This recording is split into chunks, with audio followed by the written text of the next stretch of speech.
Okay, so I've had a couple of questions about one of the homeworks I sent last week for one of my Year 7 groups, which was the probability add up to 1.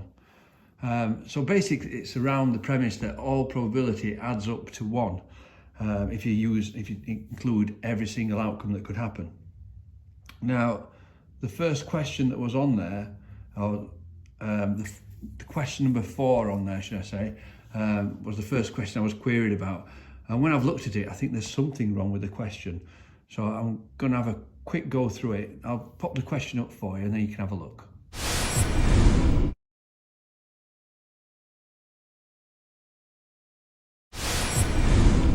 Okay, so the question says, in the sport, somebody's winning, I think it's Jane. The probability that she wins is 13 out of 20. The probability that she loses is 5 out of 20. And the question actually says, what is the probability of her drawing?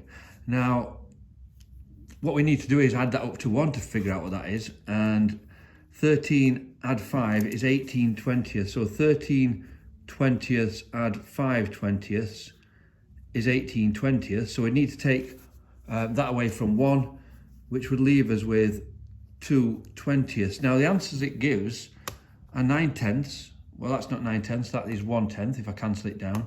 9 20ths, well, it's not 9 20ths, it's 2 20ths. 18 40ths, well, that's 4 40ths, or a quarter, and that doesn't cancel down to a quarter either. So none of these answers are correct. So I'm wondering if the actual question should have said, what is the probability of not drawing? When I looked at that, the probability of not drawing is these, so it's 18 out of 20. And if you look at these, there is one that is 18 out of 20, because if you look at 18 out of 20 and simplify it, you'll get 9/10. And when I pressed on that button, that's the one that came up and flashed correct. So there is a mistake with the question. It should say not drawing. So that was question 4.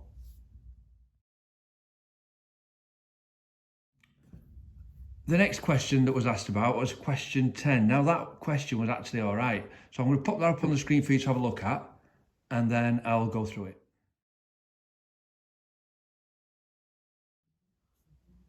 Okay, so question 10 was about the number of outcomes when a coin is flipped and a dice is rolled. Now there's 2 things that are occurring there. We've got the coin and the dice. So let's have a look. If I put it into a table, it makes it a little bit more sense. You can actually just list them if you want. But if I make a table out of this, and I'm quite sure that we've done this before, we've done some of this before in Year 7. So let's have a look at this. Let's put on the top the dice. So that could be 1, 2, 3, 4, 5, 6. And then a coin is either heads or tails.